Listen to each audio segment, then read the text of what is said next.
Most of the questions have come from the NCERTs. I mean the 6th, 7th and the 12th wala new themes. Okay, so these two sources are not so significant in terms of UPSC. Okay, but if you want to read the same, you can read the introduction of Indian art part 1 only. I started my full-fledged preparation after I joined the ultimate assessment program at Civilsdaily. Civilsdaily. Civilsdaily. There is a 12-month strategy which I have done on Civilsdaily platform only. I reached out to the Civilsdaily team. Civilsdaily. Current affairs में Civilsdaily. Civilsdaily. Civilsdaily. With Civilsdaily. Civilsdaily. Civilsdaily. A mentorship program of Civilsdaily, and that did help me a lot. So hi everyone, welcome to yet another video of Civilsdaily. Today I'll be discussing on how to study, as you can see here, the art and culture. Now, if you have not seen the previous two videos wherein I have explained how to study ancient and medieval, do watch the same, because in those videos I have mentioned about the sources. I have also categorized the questions on the basis of the difficulty. Now that analysis is actually required for you too, is required in case of art and culture as well. So do watch the previous two videos before you watch this video. Now, when you actually look into the PYQs with respect to the same, you can understand that art and culture has the most weightage when it comes to ancient, medieval, and let's say art and culture. You can see here, almost every year, consistently 5 questions have been asked by UPSC in the past 2 years, wherein when you compare with ancient and medieval history, hardly 1 to 2 questions have come from the same. So art and culture is more relevant when it comes to all the topics that I have discussed right now. Now, what about the sources with respect to the same? First of all, the sources are the same. Read the 6th standard NCERT, 7th standard NCERT, and the Naya Wala 12th new themes with regard to ancient and medieval history. Also, let me tell you, for a standard book, I would refer to you the Nitin Singhania, which is also a pretty good book. You can also focus on the Nitin Singhania. Also, refer to AI sources such as ChatGPT for making the notes, especially for making the one-page notes I have discussed in case of ancient and medieval as well. Also, one of the most important questions that actually students ask me is that, should I focus on, or should they focus on the introduction of Indian art part 1, the 11th wala NCERT, and the introduction of Indian art part 2, the 12th wala NCERT. Now let me tell you that, in case of introduction of part 1, the NCERT, it mostly focuses on the architecture point of view. Let's say it focuses on some of the cave architectures, that sort of thing. And the part 2 wala NCERT mostly focuses on the paintings. Okay. Let me tell you, in case of paintings, which is there in the part 2 wala NCERTs, the number of questions that have come when you compare to the previous years are very less. Okay. So if possible, you can read the introduction of Indian art part 1 and you can completely skip the introduction of part 2.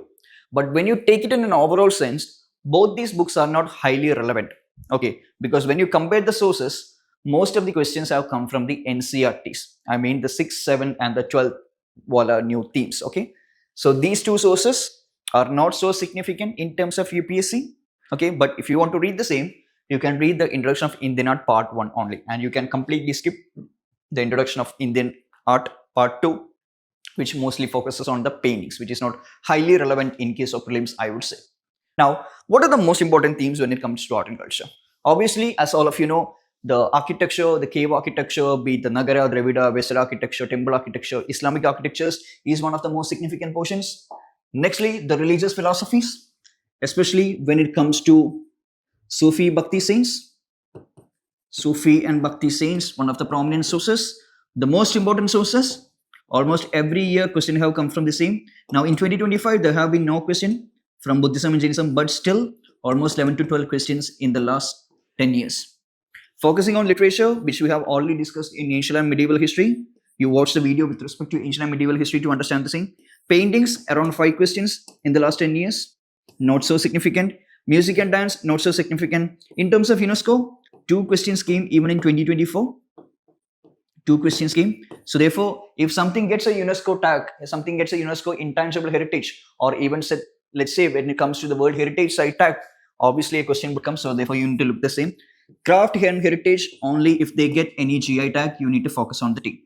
Same. Okay. In terms of languages, 2025 there was a question regarding the classical languages. So any current affairs news, you focus on the languages. So when you look into the same, even though art and culture is a static portion, most of the questions are related to current affairs.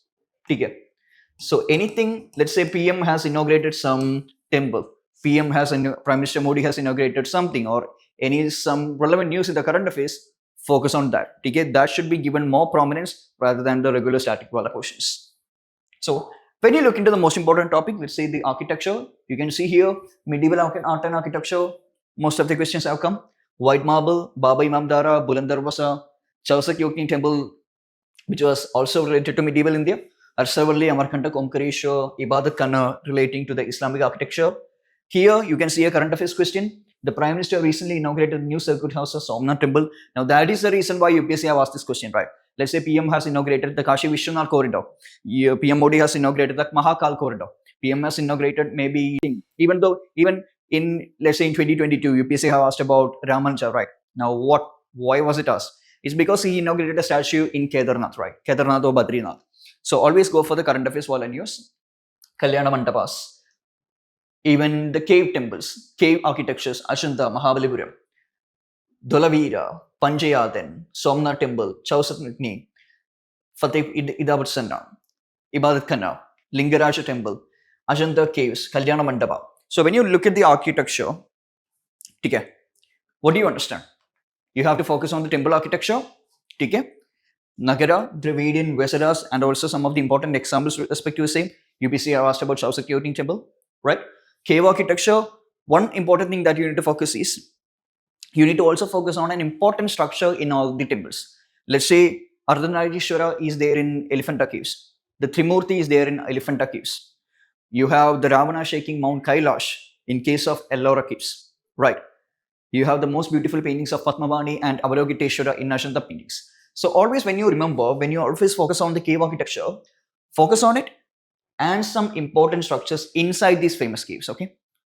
You have to always focus on that. Also the Islamic architecture and the general features. Now for this cave architecture and for all the others, try to make a one-page note.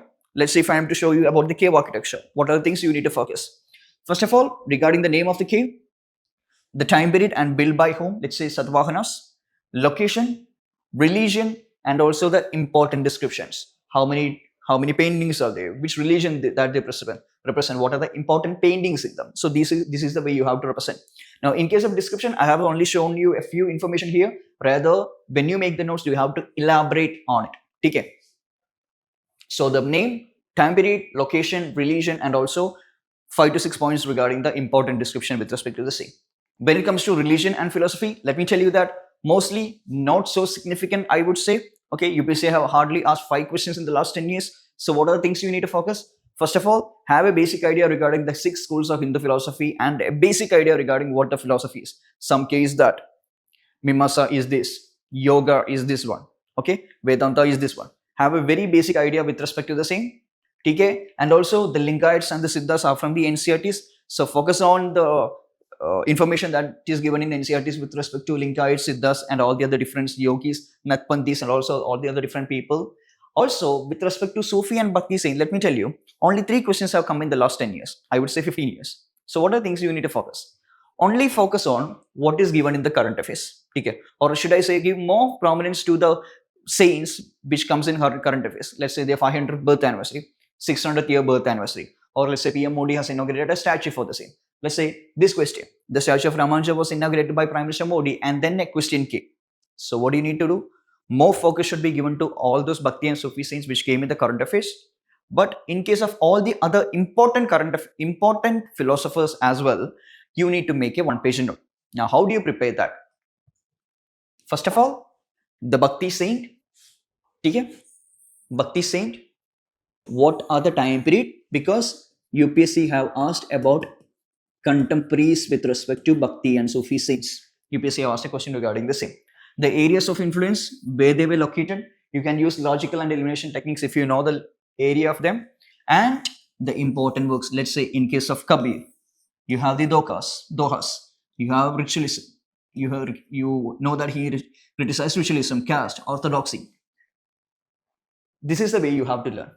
Okay? Or this is the way you have to make the notes. So the name of the person, the time period, the area's influence, and also the important work or the philosophy with respect to the same. So as you can see here, why did I ask you to study the time period? Because if you actually look at here, you understand that Saint Kabir was greatly influenced by Sheikh Ahmad Srihindi, or Saint Nimbarka was a contemporary of Akbar. Now here, UPSC is mostly asking about the time period, right? So if you know that Saint Nimbarka is not a contemporary of Akbar, or the time periods are different, you can eliminate this one. If you know that Saint Kabir was on a different time period when compared to Sheikh Ahmad Srihindi, you can eliminate this one, right? So therefore, go for the time period. go for the areas of influence, and also go for the important philosophy or the important books or beat anything that they have introduced. Okay. So what are the areas to focus? Bhakti saints, the philosophies, the time period, and the location. Also, the important contributions made by the Sufi and the Bhakti saints is one area that you need to focus here. And prepare a one-page note with respect to all the important Bhakti and Sufi saints. But focus mostly on who are given in the current affairs or who occurs in the current affairs. Now, Buddhism and Jainism, most important topic. Let me tell you that all the books out there, even if you read all the books, TK, you won't be able to get the question. Now, that is how the Buddhism and Jainism UPSC frames the question list. With respect to Jainist books, I mean, we have read almost all the books, but still we won't get the information. Sangha Bodhi, I don't know from where UPSC have asked this question, right?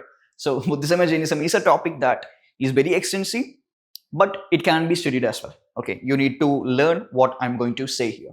So, with respect to Buddhism and Jainism, you can see here the philosophical ideas, paramitas, different sect, Stanakvasi, different philosophers with respect to the subsets of the Buddhism and Jainism, different locations where Buddha have lived, different sect, once again, different locations, places associated with this religion, philosophy of Maitreya, again, question related to sect, different names for Buddha, Sangha Bodhi, different travelers and philosophers associated with Buddhism.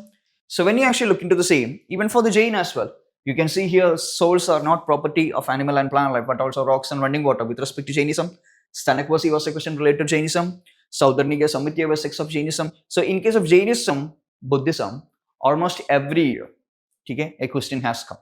But in 2025, there has been no questions, which is a change in the topic micro theme with respect to Buddhism and Jainism. But never mind, always focus on these four important areas. Okay? First of all, the philosophy and the features with respect to different sages, with respect to different philosophies. Let's say Mahayana Buddhism, what is a philosophy? Yogacara Buddhism, what is a philosophy of the same? Madhyamika Buddhism, what is a philosophy of the same? Important sects, features and their founders. Let's say who founded the Yogacara philosophy, who founded the Madhyamika philosophy, who founded the Theravada. So different features, founders. Okay? Also the focus on the Buddhism and Jainism text and authors. Because if you have seen the ancient Bala video I have shown here, there was a question with respect to the how many of the above books were related to Jainism.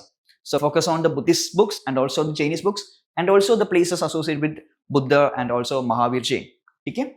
So philosophy of Jainism and Buddhism and all these sects, important sect, features and their founders, Buddhism and Jainism's important textbooks and also the places associated. Now this is one page note that you need to prepare.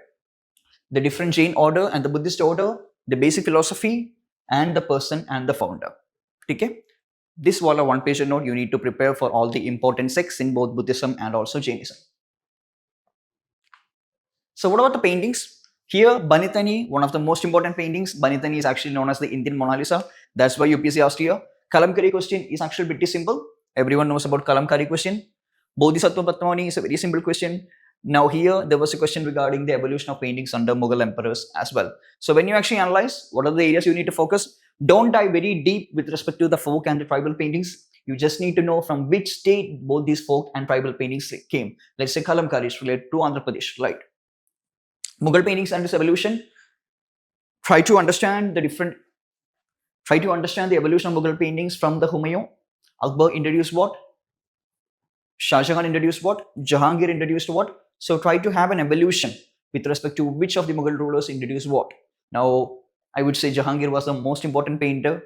He liked to paint. Shah Jahan also liked to paint, but when it came to Aurangzeb, he basically whitewashed all the Mughal paintings which was there in the royal court. So try to identify, try to have an evolutionary feature with respect to how the Mughal paintings, and when Aurangzeb basically banned all of them, then all these painters shifted to Rajasthan and they founded the Rajasthani school of paintings as well. Okay? Also try to learn about the maybe 10 or maybe 20 important paintings in India as well. So UNESCO, as I said earlier, 2 questions in 2024 with respect to UNESCO, and these are 2 questions which were in current affairs. So if anything happens in current affairs, be it intangible, be it heritage site trackers, focus on that. Okay? Also have a basic idea regarding all the 18 different World Heritage Site status in India. Okay? All the sites and also all the things which are there in the intangible list, you need to have an idea with respect to the same as well. Music and dance, let me tell you, not so significant. If it is a classical dance, dive deeper. If it is just a folk dance, you just need to know the state and the dance. That's it. Only mostly a pair only question will come if they are to come. Okay? In terms of craft and traditions, now need to learn everything. If anything comes or anything gets a GI, geographical indication site status, geographical indication tag status, just focus on it. Okay, it's impossible for you to study all the different saris, all the craft, beat everything in anywhere. If it is very important, let's say it gets a GI tag, focus on it. That's it. So traditional tribal festivals, traditional festivals, beat everything. If it comes in the current affairs, it's any significant news come, just focus on it. Recent geographical indication tags, craft and traditions, saris, puppetries. I mean, hardly any questions have come from the same. If it is gets GI tag, once again I'm saying, focus on it. That's it. With respect to languages, let me tell you, in 2025 as well, there was a question with respect to languages because Pali and other different languages have got the classical status. Now, even if you look here, in 2024, there was a question. Again, a question came. So around 3 questions in the last 10 years with respect to classical language status. So focus on all the classical languages, okay? Whenever any new language is added to the classical status, focus on that. Also, have a basic idea regarding the list of classical languages. That's it. Also, a list of languages which is already mentioned in Schedule 8. The 22 languages also, you need to have a basic idea with respect to say. So important tribes and their languages, if they are protesting for some status, if they are protesting for anything, focus on that, or else classical languages and the languages mentioned in Schedule 8. That's the only thing which is required. So let me tell you what are the important areas that you need to focus in art and culture. First of all, architecture. You have to focus on stupa architecture because UPSC have asked about Sanchi Stupa. They were pre-Buddhist in origin.